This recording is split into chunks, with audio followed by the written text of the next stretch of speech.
الحمد للہ رب العالمین والصلاة والسلام علی اشرف الانبیاء والمرسلین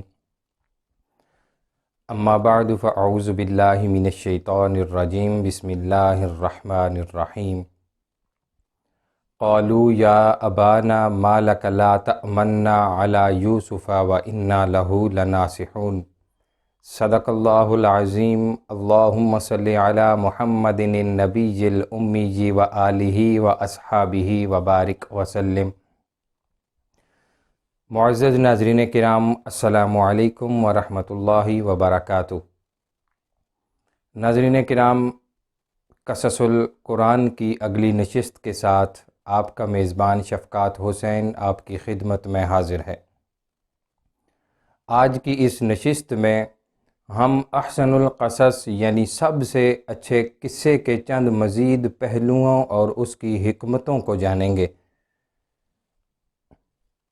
ناظرین کرام، سیدنا یوسف علیہ السلام اپنے تمام بھائیوں میں اپنے والد کو سب سے زیادہ عزیز تھے، جس کی وجہ سے وہ آپ سے شدید حسد کرتے تھے۔ اسی حسد کی آگ نے انہیں اس حد تک پہنچا دیا کہ انہوں نے آپس میں مشورہ کر کے سیدنا یوسف علیہ السلام کو قتل کرنے کا فیصلہ کر لیا، تاکہ نہ ہمارے باپ کو یوسف نظر آئے اور نہ ہی ان کی توجہ اور محبت ہمارے علاوہ کسی اور کو ملے۔ ناظرین کرام، اب جب ارادہ کر لیا تو وہ سب مل کر اپنے والد کے پاس آئے تاکہ ان سے سیدنا یوسف علیہ السلام کو اپنے ساتھ لے جانے کی اجازت مانگے۔ والد گرامی سیدنا یعقوب علیہ السلام اور ان کے بیٹوں کے مابین اس وقت جو گفتگو ہوئی، اللہ سبحانہ و تعالی نے اس مکالمے کو قرآن کریم میں یوں بیان فرمایا ہے۔ فرمایا قالوا یا ابانا ما لک لا تأمنا علی یوسف وإنا لہ لناصحون ارسلہ معنا غدا یرتع ویلعب وإنا لہ لحافظون۔ فرمایا بھائیوں نے کہا، اے ہمارے والد گرامی، آخر کیا بات ہے کہ آپ یوسف کے معاملے میں ہم پر اعتبار نہیں کرتے، حالانکہ ہم اس کے خیر خواہ ہی ہیں۔ کل اس کو ہمارے ساتھ بھیجیں تاکہ یہ کھائے پیے اور کھیل بھی لے، بلا شبہ ہم اس کی حفاظت کرنے والے ہیں۔ ناظرین کرام، یہ تو تھا ان کا پروگرام کہ انہیں پتہ تھا کہ سیدنا یعقوب علیہ السلام تو ایک لمحے کے لیے بھی یوسف کو اپنی نگاہوں سے اوجھل نہیں ہونے دیتے، لہٰذا انہوں نے بات ہی ایسے انداز میں شروع کی کہ ان کا مطالبہ رد نہ ہو سکے۔ پہلے تو آتے ہی یہ شکایت کی کہ آپ یوسف کے بارے میں ہم پر اعتبار کیوں نہیں کرتے؟ آپ اعتبار کیوں نہیں کرتے؟ ہم کوئی اس کے دشمن تھوڑی ہیں، ہم تو اس کے خیر خواہ ہیں، وہ ہمارا بھائی ہے۔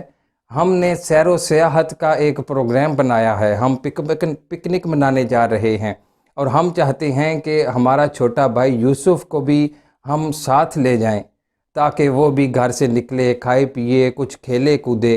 ہم تو اسے خوش دیکھنا چاہتے ہیں، اور آپ پوری طرح سے مطمئن رہیں، ہم اس کی حفاظت کریں گے، اسے ہر خطرے سے محفوظ رکھیں گے۔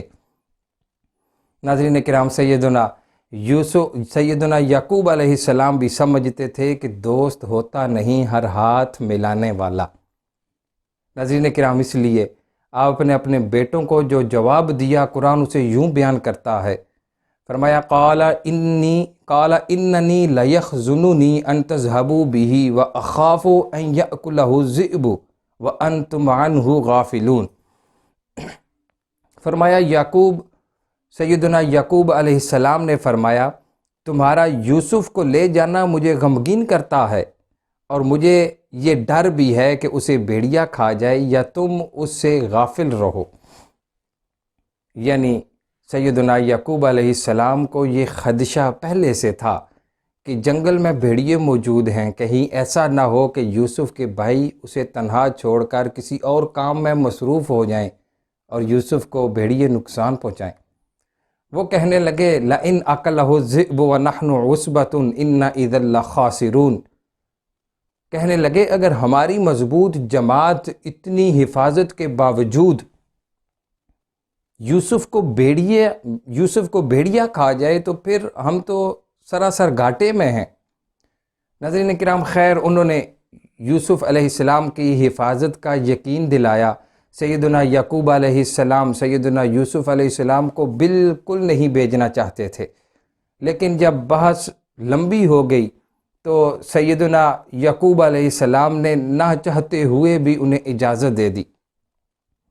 ناظرین کرام، اگلے دن جب بھائی یوسف کو لے کر رخصت ہوئے تو سیدنا یعقوب علیہ السلام نے بڑی محبت سے انہیں رخصت کیا۔ جب جنگل میں پہنچ گئے تو ان ظالم بھائیوں نے سیدنا یوسف علیہ السلام کو نیچے گرا دیا اور انہیں پیٹنے لگے، مارنے لگے۔ سیدنا یوسف علیہ السلام حیران تھے کہ اچانک میرے بھائیوں کو ہو کیا گیا ہے۔ انہوں نے معصوم یوسف کو اتنا مارا کہ قریب تھا ان کی جان ہی لے لیتے، لیکن یوسف علیہ السلام کا معصوم چہرہ اور ان کے رونے کی آواز سن کر ایک بھائی کو رحم آ گیا، اور وہ باقی بھائیوں سے کہنے لگا اس معصوم کو قتل نہ کرو، یاد نہیں کہ ہم نے میٹنگ میں کیا طے کیا تھا کہ ہم یوسف کو قتل نہیں کریں گے بلکہ اسے کہیں دور چھوڑ کر آئیں گے۔ یہ سن کر سب بھائی رک گئے اور جنگل کے بیچوں بیچ ایک نہایت تنگ اور تاریک کنواں تھا۔ سیدنا یوسف علیہ السلام کو اس میں گرانے پر اتفاق کر لیا۔ قرآن میں ہے فلما ذهبوا به واجمعوا ان يجعله في غيابة الجب، کہ جب بھائی انہیں لے گئے اور سب نے انہیں ایک تاریک کنویں میں پھینکنے پر اتفاق کر لیا۔ ناظرین کرام، سیدنا یوسف علیہ السلام کی عمر مبارک اس وقت 8 یا 12 سال تھی۔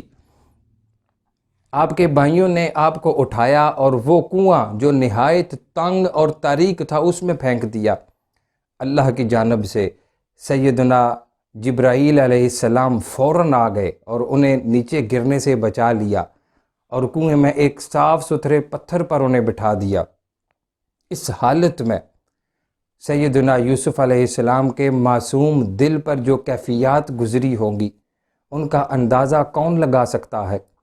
عزیز والد سے دوری کا غم، بھائیوں کی مار پیٹ کی اذیت، کنویں کی تنہائی اور تاریکی کی وحشت اور خوف، اللہ سبحانہ و تعالی نے آپ کے دل پر سکون نازل فرما دیا اور آپ وہاں سکون سے بیٹھ گئے۔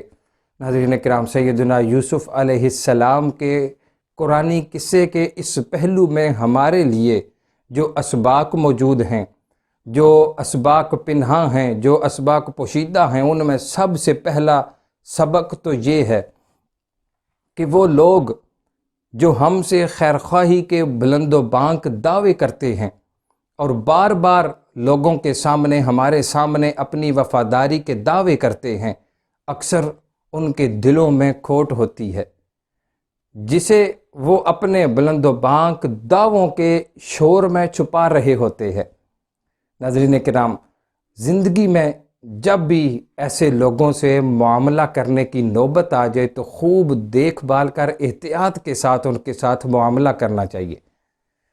ناظرین کرام، دوسرا بڑا اور اہم سبق اس آیات میں سیدنا یوسف علیہ السلام کے قصے میں ہمارے لیے سبق یہ موجود ہے کہ جس کا مقام اور مرتبہ جتنا بڑا ہوتا ہے، جتنا بڑا مقام ہوتا ہے، جتنا بڑا مرتبہ ہوتا ہے، اس کی آزمائش بھی اتنی ہی بڑی ہوتی ہے۔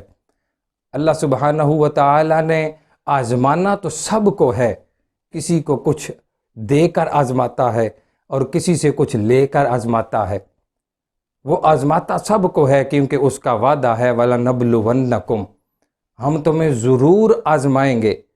اب یہ آزمائش کسی طرح بھی ہو سکتی ہے، لیکن قاعدہ یہ ہے کہ جس کا اللہ نے جتنا بڑا مقام عطا کرنا ہوگا، جس کو بھی جتنا بڑا مقام عطا کرنا ہوگا، اللہ اسے اتنی ہی بڑی آزمائش لے گا، اس کا امتحان اتنا ہی مشکل ہوگا۔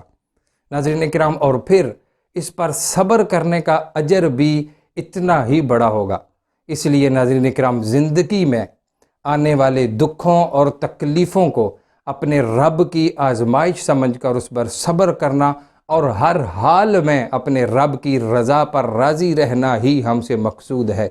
ناظرین کرام، آج کی اس نشست میں اتنا ہی۔ اللہ تبارک و تعالی ہمیں قرآن کریم کی تعلیمات اور اپنے برگزیدہ بندوں کے نقش قدم پر چلنے کی توفیق عطا فرمائے۔ انشاءاللہ اگلی نشست کے ساتھ آپ کی خدمت میں حاضر ہوں گا۔ تب تک کے لیے اجازت دیجیے۔ اللہ حافظ۔